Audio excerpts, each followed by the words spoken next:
안녕하세요. 장재명 신부의 신앙 단상입니다. 오늘은 자크 필립 신부님의 책 평화 안에 머물러라의 한 부분을 보도록 하겠습니다.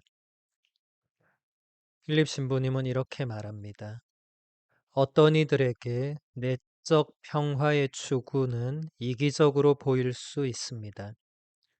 세상에는 고통과 비참이 만연하고 있는데 어떻게 안일을 하게 내적 평화 추구를 우리의 주 목적으로 삼을 수 있다는 말입니까? 먼저 그대 자신의 내적 평화에 도달하십시오. 그러면 그대 곁에서 많은 사람이 구원을 얻을 것입니다. 라고 사로프의 성 세라핌은 말했습니다. 그는 내적 평화를 얻으려고 여러 해 동안 마음의 회개와 끊임없는 기도 가운데 살려고 애썼습니다. 16회를 수도자로, 그 다음 16회를 은둔자로, 또 16회를 복수자로, 곧 48회를 주님께 바치며 산 끝에 그는 확실한 깨달음을 얻기 시작했습니다. 얼마나 놀라운 열매였는지 모릅니다. 몇천 명의 순례자가 그를 찾아와서 위안을 얻고 의심과 불신에서 해방되었으며 소명을 깨닫고 영혼과 육신이 치유되어 돌아갔습니다. 위에 언급한 성 세라핌의 말은 수많은 성인들의 체험처럼 자신의 개인 체험에서 나온 증언입니다. 기도 없이는 불가능한 내적 평화는 모든 이, 특히 이웃에게 선을 행하기를 바라는 이에게 급선무입니다. 평화가 없다면 우리는 자신의 불안과 혼란만을 전하게 될 것입니다. 내면의 평화가 우선되어야 한다는 것. 이것은 부활하신 예수님께서 제자들에게 나타나셨을 때 가장 먼저 평화가 너희와 함께 라고 인사하시면서 평화를 선물해 주셨던 것과도 긴밀하게 연결되어 있습니다. 이제 예수님의 순환과 죽음과 부활을 온 세상에 전해야 했던 그 12사도가 평화 없이 그렇게 할 수가 없다는 것이죠. 예수님은 평화를 건네시는 이 인사를 3번에 걸쳐서 하십니다. 그만큼 제자들에게 평화가 필요했다는 것이기도 하지만 지금 자크 필립 신부님의 이야기처럼 먼저 자신이 내적인 평화에 도달해야만 곁에 있는 다른 사람들이 구원을 얻을 수 있게 되는 것이죠. 이것은 세라핌 성인의 말을 필립 신부님이 그대로 인용한 것인데 세라핌 성인은 이 내적 평화를 얻기 위해서 16회를 수도자로, 그 다음 16회를 은둔자로, 또 16회를 독수자로 48년이라는 정말 긴 세월을 이 내적 평화에 도달하기 위한 시간으로 보냈습니다. 이 인간적인 시선이나 요즘의 기준으로 본다면 이거 완전 시간 낭비죠. 그러니까 50년 가까운 세월을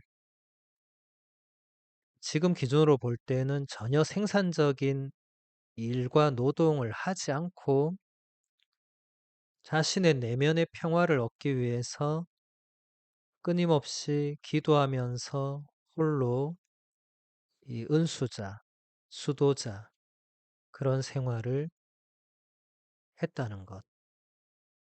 세상적인 기준과 세속의 사람들이 볼 때는 50년 완전 낭비한 거고 헛살은 겁니다. 왜냐하면 겉으로 보기에 아무런 결실이나 열매가 없었고 내적인 평화를 얻었는데 그게 어디서 드러나는가?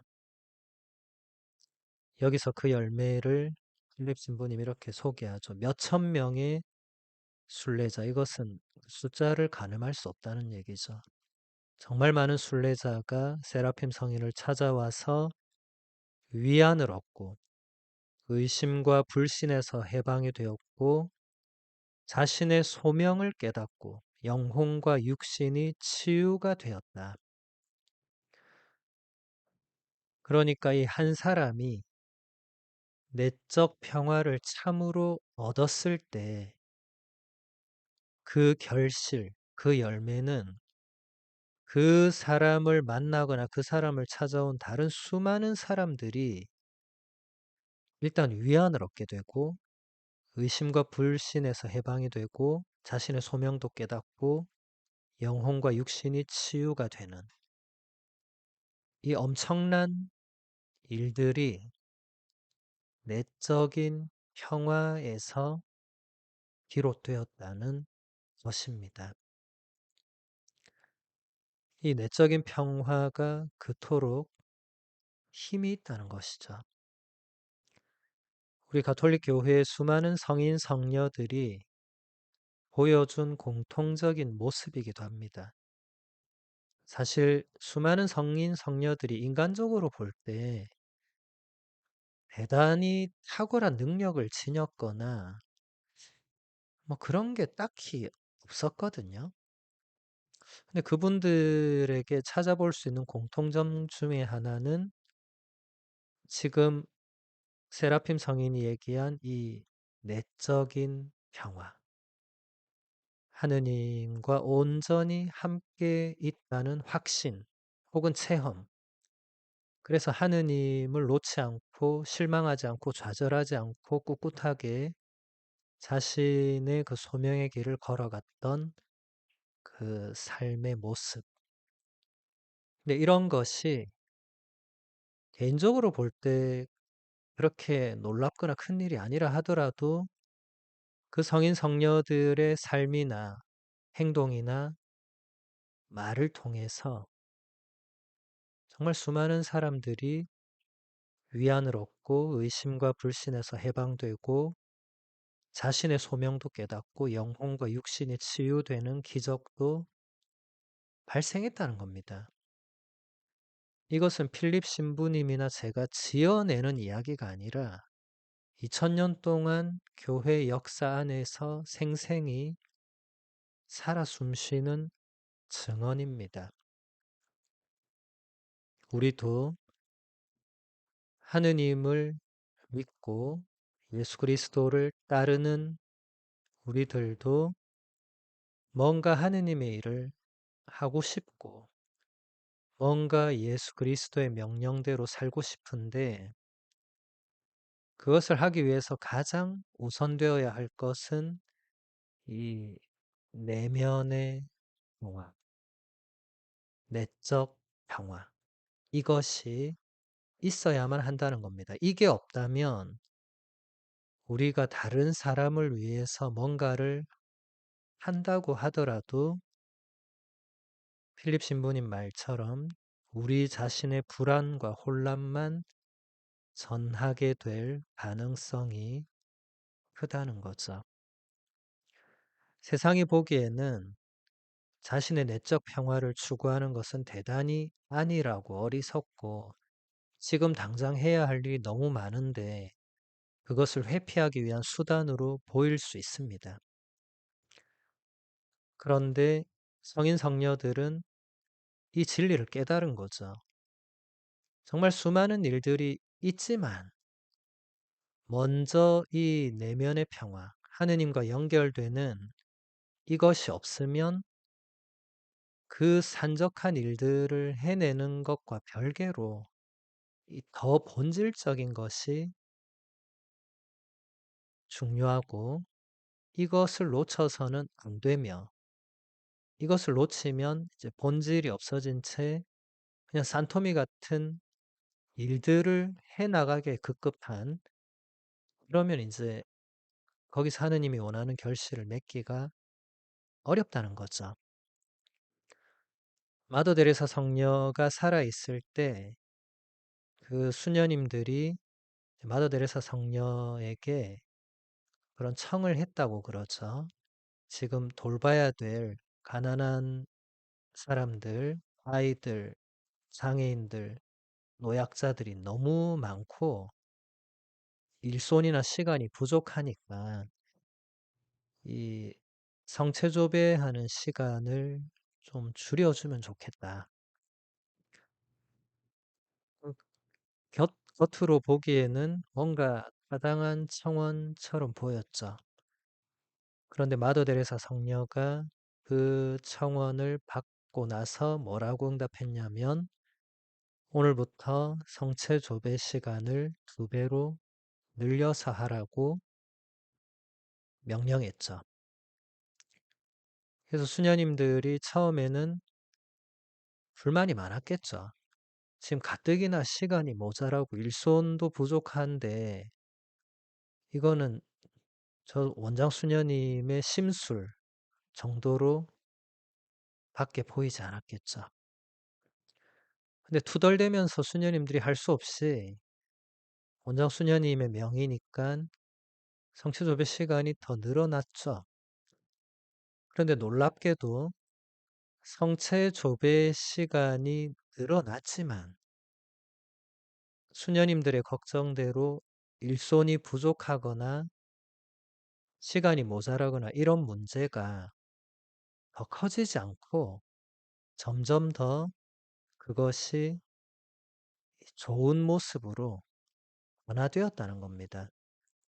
나중에는 이제 결국엔 다시 원래 성체조배 시간으로 되돌려 줬지만 성녀 마더 데레사가 그때 그 수녀님들이 깨달은 게 바로 이것이었죠. 이 수녀님들이 이제 처음에는 좋은 지향으로 그 가난한 사람들을 돌봐주기 시작했는데 이게 너무 이제 그 물밀듯이 밀려오니까 그 좋은 지향을 넘어서서 그 자체에 집중을 하게 되면서 거기서부터 내적 평화를 서서히 잃어버리게 된 거죠. 그래서 결국에는 시간이 모자라니까 성체조배 시간, 내적 평화의 가장 핵심이 되는 그 시간을 줄여달라고 했고, 마더 데레사 성녀는 지금 무엇이 문제인지를 제대로 꿰뚫어 본 거죠. 단지 원장 수녀의 심술로 그렇게 명령한 것이 아니고, 그래서 우리들도 이 세상을 살아가면서 외적인 평화를 얻기 위해 시간을 내는 것이 쉽지 않을 것입니다. 세상적으로 일단 일도 해야 되고 여러 가지 바쁘죠. 현대인은 늘 바쁘죠. 근데 바쁘다고 하면서 전혀 바쁘기 때문에 전혀 내적 평화를 내가 추구할 시간이 없다. 그 사람은 죽을 때까지 내적 평화 없이 바쁘기만 하겠죠. 예수님께서 원하시는 것은 우리가 당신과의 그 만남, 일치, 거기서 오는 평화, 이런 것 없이 그냥 정신없이 바쁘게 살고 녹초가 되고 그런 모습을 원하시지 않을 것입니다. 그리고 이것은 세속의 기준과 세상 사람들이 생각하는 것과 굉장히 다른 차원이기 때문에 그런 부분에서도 지혜가 필요하죠. 마더 데레사 성녀처럼 뭐 그렇게 단호하게 이렇게 대처할 수 있지만 세속에 속해 있는 사람들이 그렇게 하긴 쉽지 않기 때문에 각자 자신의 삶의 자리에서 자기 나름대로 내적 평화를 우선적으로 추구하고 그것을 얻기 위해서 내가 무엇을 할 수 있는가를 고민하고 그것을 하기 위해서 애쓰는 것이 필요합니다. 본인을 위해서도 필요하고 이제 본인이 하느님의 자녀로서 예수님의 제자로서 그분들이 원하시는 뭔가를 하기 위해서도 이게 가장 중요한 것입니다. 지금 자신의 삶을 돌아보면서 나는 과연 내적 평화가 본질적으로 뒷받침되어 있으면서 뭔가를 하고 있는가? 아니면 그런 것이 전혀 안 된 상태에서 그냥 정신없고 바쁘고 쫓기고 그냥 그렇게 살고 있는가? 한번 생각을 해보면 좋을 것입니다. 오늘은 여기서 마무리하겠습니다. 천주의 성모님 당신의 보호에 저희를 맡기오니 어려울 때 저희의 간절한 기도를 외면하지 마시고 항상 모든 위험에서 저희를 구하소서. 영화롭고 복되신 동정녀시여.